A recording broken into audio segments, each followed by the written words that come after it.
Hello, beautiful people. Happy Friday. 3-day weekend, y'all. Woo, woo, woo. I ain't gonna lie, I'm happy. Don't you know? You are tuned in to Point of View. Danielle and Willie are back. Yes, welcome back. Thank you. Yes, y'all, we have some interesting stories and discussions lined up for you on today's episode. Coming up, a mega church pastor has been caught in a $50 million scandal involving forced labor. Y'all heard it right. Forced labor, y'all. And on a much lighter note, congratulations are in order to Travis Hunter and his wife, Leanne Lene, on the arrival of their baby boy. So later, we're bringing you Girlfriend's Guide and Mind, Body, and Soul. Y'all know. So come on in and join the discussion. This is POV.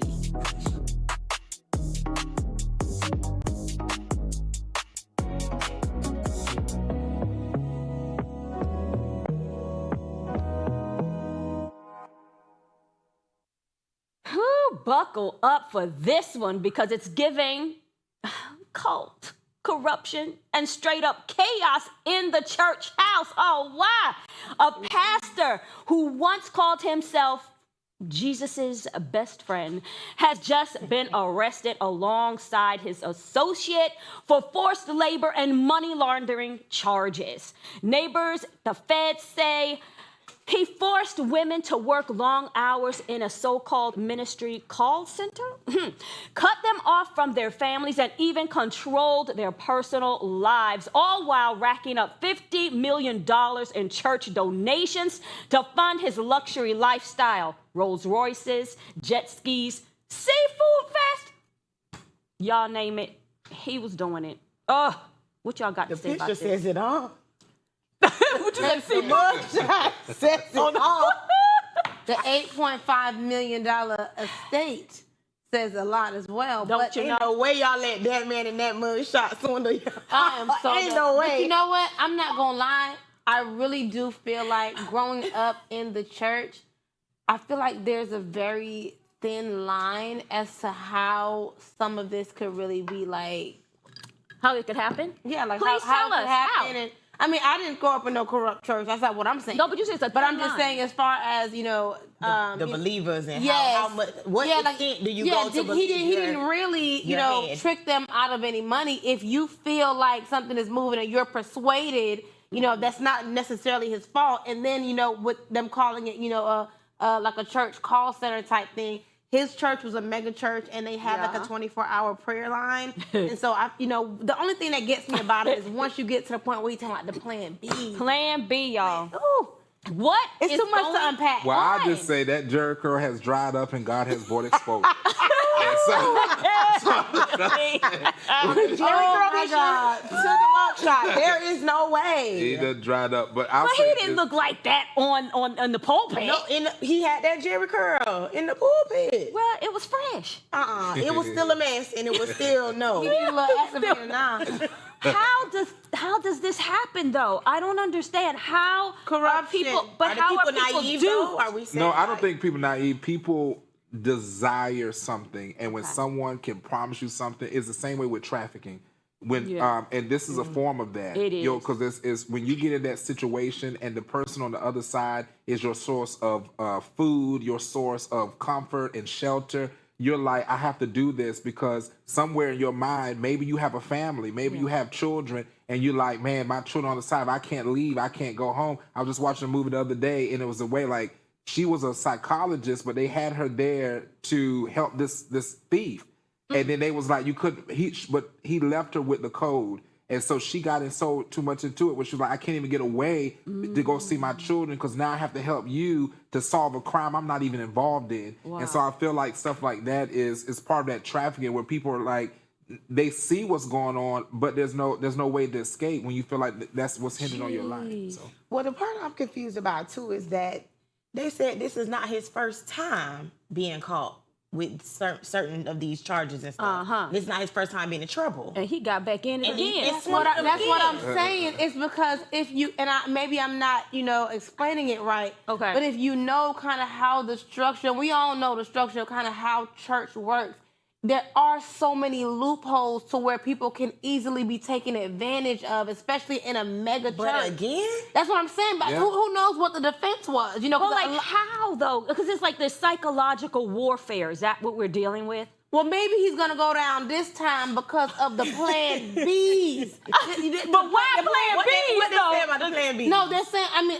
They didn't say much about it, but he's saying that he was controlling the woman. They couldn't go home, and they had to take Plan B. So who was sleeping with them? Well, I read an article though that there was outside men that was coming in too. So it's prostitution. And so whenever they were coming in and they were sleeping to make sure, he would just have them take it just so that there was nothing that would pop up. This was a prayer line, all right. Oh my! And then there was the allegedly, that word. He was pouring cold water. They would get cold water poured in their face or like splashed in their face if they were like not cooperating with the program. I would imagine, and it's so crazy. You know how they say when every time you get ready to read the Bible, you get tired. That's a spirit.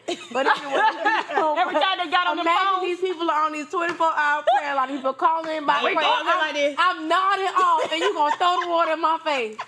You thought you was getting that good sleep, and boom. Right.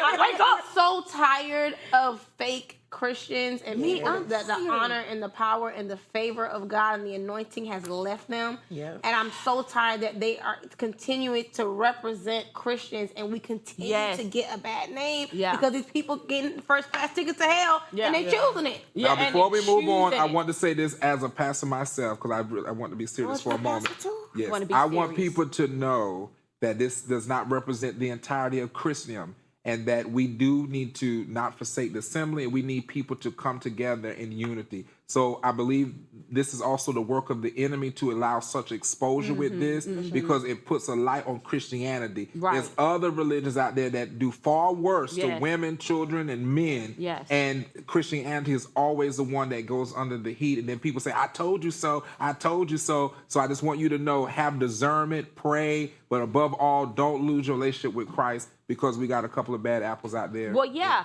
Well, because there's been a significant decline over the past decades of church, attendance. Especially our generation. Yeah, our generation. But I think because of this kind of because they in the club, honey. They in the club. They twerking. That's why they the decline in church attendance, honey.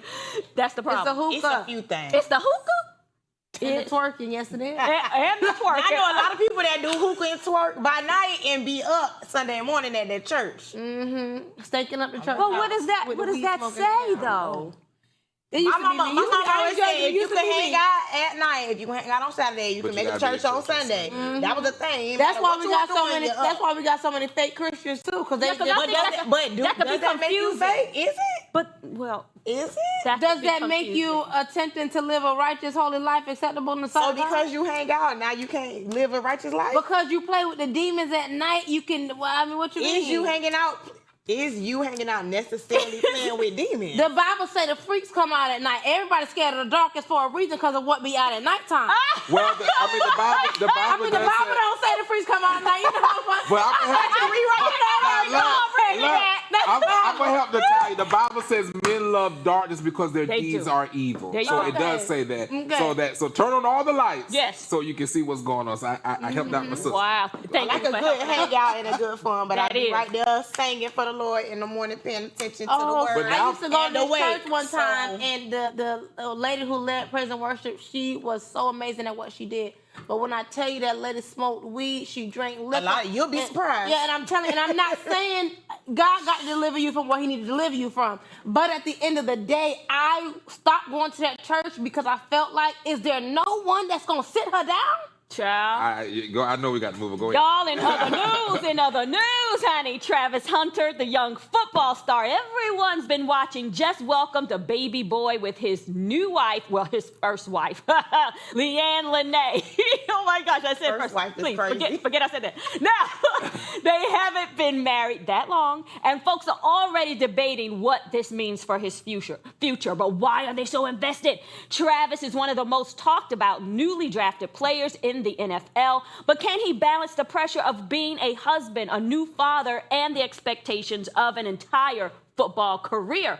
What y'all got to say? I first want to say congratulations. Congratulations. Thank you. However, as I said before, No, this really is to gonna say it. lock him down. I don't trust Why it. It's in her why eyes. she just can't be happy? I'm standing for Travis. Listen. Free yourself, man of God. The question was, can he handle it? And what I will say is that Travis has triumphed over a tumultuous childhood. Yeah. And I really do believe that he has fortified this. And people need to mind their business. If the man is fine, but they did say on social media. Hey, you know what? Listen, God ain't called me to be no gossip, so I'm gonna leave that for y'all. I mean, is this a blessing that has grounded him, or do you think it's a distraction?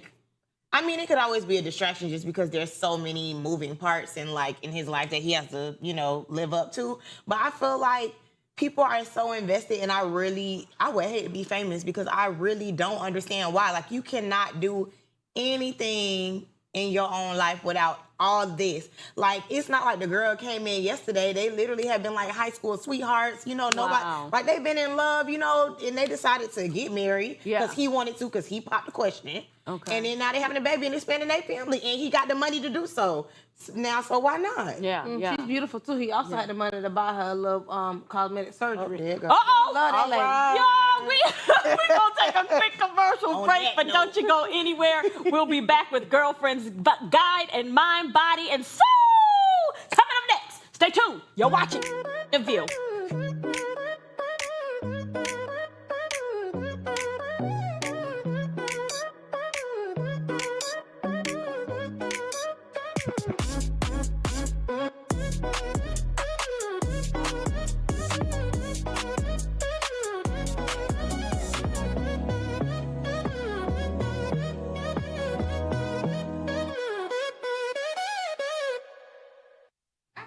Hey y'all, thank you for sticking with us on this quick commercial break. It's Friday, we going out with a bang. But on a serious note, our question is, what's one thing that you sometimes wish that you chased? Like, what's a dream that you had that you wish that you did chase instead of like putting it down? I'm gonna say, since we're a little quiet and we ain't got much time, when I was, if y'all can't tell, because I like to run my mouth, when I was younger, they used to tell me that I would be a telephone operator. That never happened. But I did want to be, listen, they don't know about Miss Cleo. You say Miss Cleo. But I am happy that didn't work out. But I did want to be a lawyer. They make money. Yeah, I wanted to be a lawyer, and I got pregnant first year in college, had my son, didn't go back, became a hairstylist, but then my dad had some time. And I did get to low-key almost represent him a little bit. They called me to the stand, baby, and I shut that courtroom down. You hear me? I said, I might need to go back to school. Listen, it's never too late. That's right. It's never too late. Anybody else? Law. I want to do law. You're doing it now, though. I'm doing it now. So there's nothing I really wanted to do that I'm not doing or picking back up to do. I'm already in ministry, politics, so I feel like I'm doing those things. Yeah. Okay. I'm doing it. Okay. She ain't putting us in a game room. Just know what's going down. Y'all don't go anywhere. Stick with us. We'll be right back to the show. Happy Friday.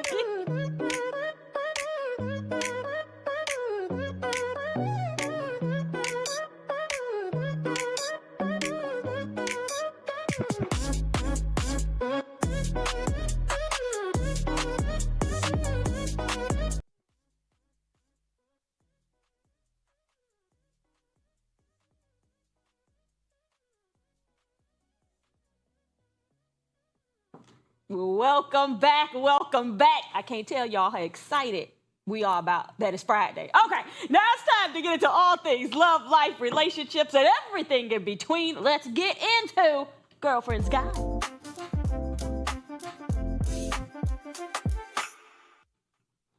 Let's talk about something that's getting a lot of attention lately: friendships. Interesting. Is it really possible for men and women to be just friends these days? Yeah. Between dating apps and social media drama, some say true platonic friendships are nearly impossible. So what do you think? Can men and women really have a friendship without it turning into something more? I think absolutely. I think so too. Yeah. And it's so funny because, you know, when you think about the way and the things that you thought when you were younger, when I was younger, okay, high school, yeah, we think so. Then after, I think when people kind of go through that, you know, sexual activity phase, then you're like, no. But now, like being an adult for real, I'm like, of course. And I think as you grow and you're like more sexually aware and, you know, emotionally stable and just stronger and healthier, it's just like, baby, I do not want to sleep with you. You can be my homeboy for real.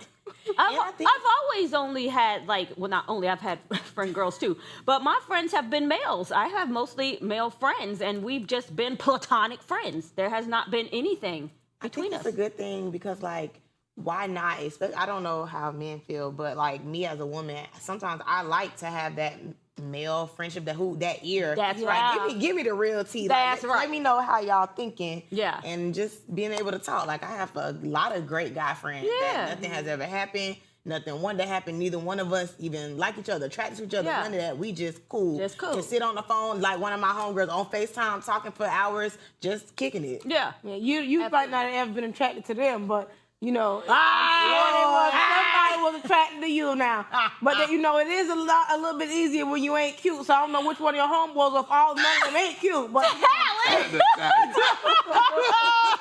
Oh my God. not for me, just for other people. You know, it's easier. If your friend is not attractive. Oh, yeah, It is easier. Yeah, when you're younger, but Lord, when you're more mature, you're fine. We can hang out now. Buy me some crab legs.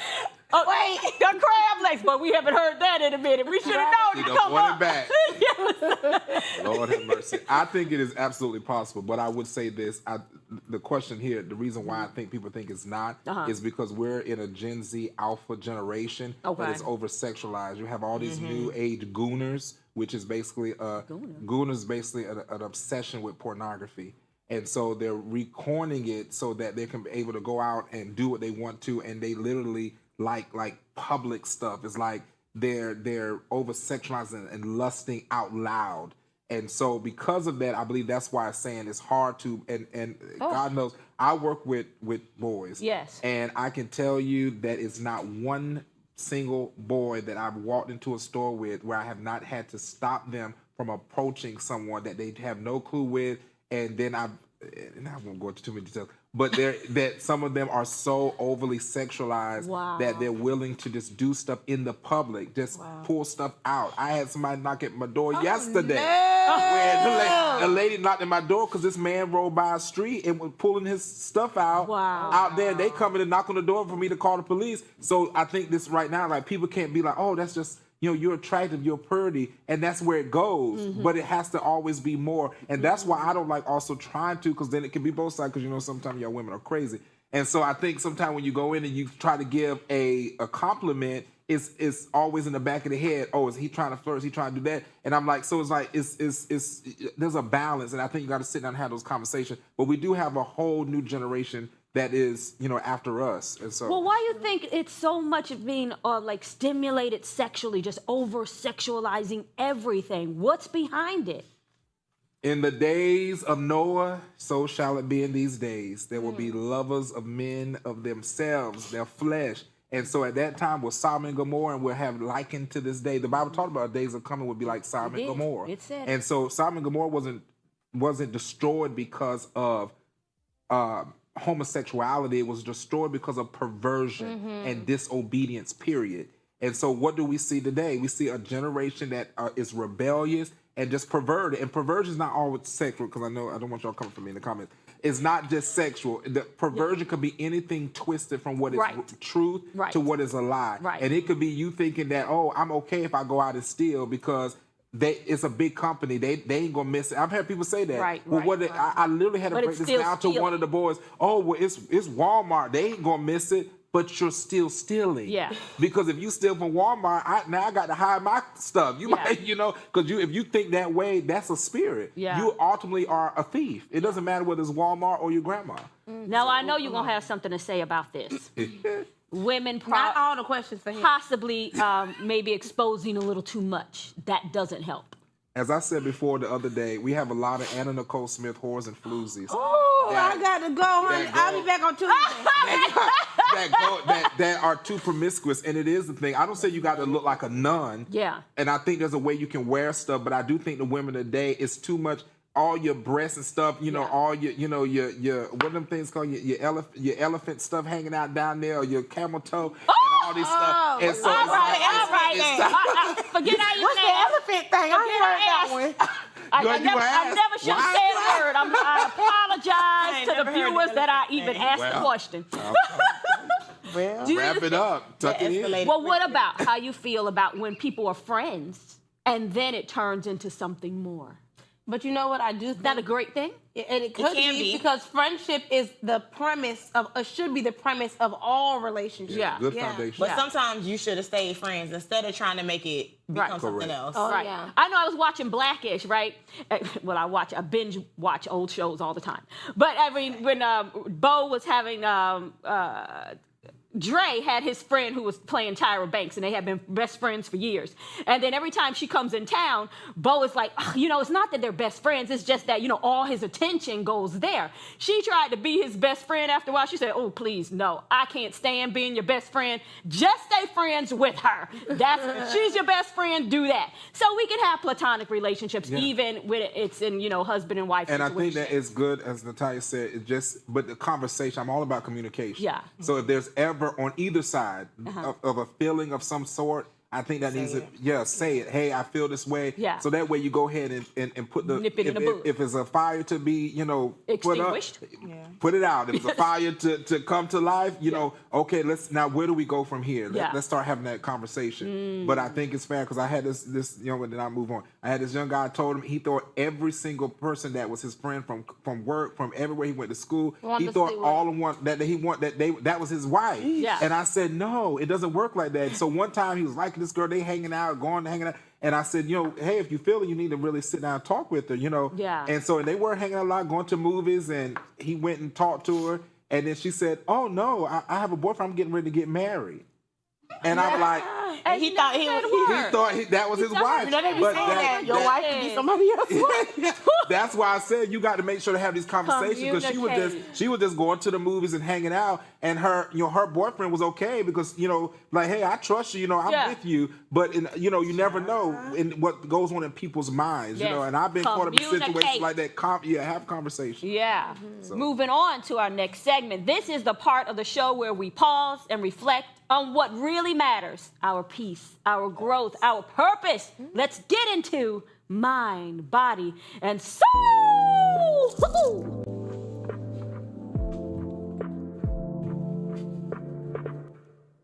Yes, mind, body, and soul. All right, y'all. Therapy is everywhere these days. But here's the question. Is it actually helping people heal, or has it become the latest trend to post about on Instagram? Between self-help apps, social media hashtags, even the AI, and viral advice videos, it feels like talking to a therapist is sometimes more about the image than the work. So let's get into it. Are we really using therapy as a tool, or is it just flexing viral trends, just trying to go, viral? I think it's a little bit of both. Yeah. And I say that because, therapy is a little bit more accepted than it was. It's more widely talked about. Right. But then I think, I have like a lot of, friends and stuff that have jobs that pay for therapy. I don't know if that's the FMLA thing. I don't know, whatever it's called. Right? I don't know the working terms. Oh, good, because I was going to ask. I know some people that use the job therapy, but it seems like they use that to be able to maybe go with their claims or things like that. You know what I'm saying? And so, over time you see, hey, you've been going for 10 years now, but nothing in your life or your mental is changing. And so, then I do have other friends that do get that, perk through their job, and I can really see how they're getting more healthy and emotionally stable and things like that. So I definitely think that it's a mix of both. I definitely feel like it could be both too, but because it's more accepting and our generation is actually talking about it, is it necessarily a thing of you, like, can you not post about it and also do the work? Being like, because they was kind of saying like, you're posting about it, but are you really doing the work? But why can it not be both? Well, who's posting the most about it? People actually getting the therapy, or people who are providing the service? That's like a good question. Like, what's really happening? That's almost like asking, who's losing the most weight? The people that actually go to the gym, or the ones that are posting that they go to the gym? Well, for therapy, I see it as a person getting therapy. Right. And I see it just become more of a trend. I don't want to hear you went to therapy. Right. I don't want to. I don't personally agree with therapy, and that's a whole nother thing. Okay. But I just think that, now it's just becoming, and I know y'all have comments to say y'all save it for your mother. But I would say this, that when we talk about therapy from a thing, it's supposed to be a private, thing. If you need help, you need help. I don't need you to know, you to tell me you got bipolar and all these different things, because then I got to look at you strange. You need to know they got bipolar. There's multiple people. I don't need it on Instagram. You don't need to know about it out loud. That's DID. That's the social identity disorder. But I feel like you can post about it without going into detail of what you talked about. That could help somebody. Right. You know what I'm Sorry. saying? Yeah, but I think people are making it more into like podcast saying, okay, all right, we wrap it. I'm sorry. Well, that's a wrap for today's show. And thank you for hanging out with us. Catch us on POV every Monday through Friday on AFRO TV.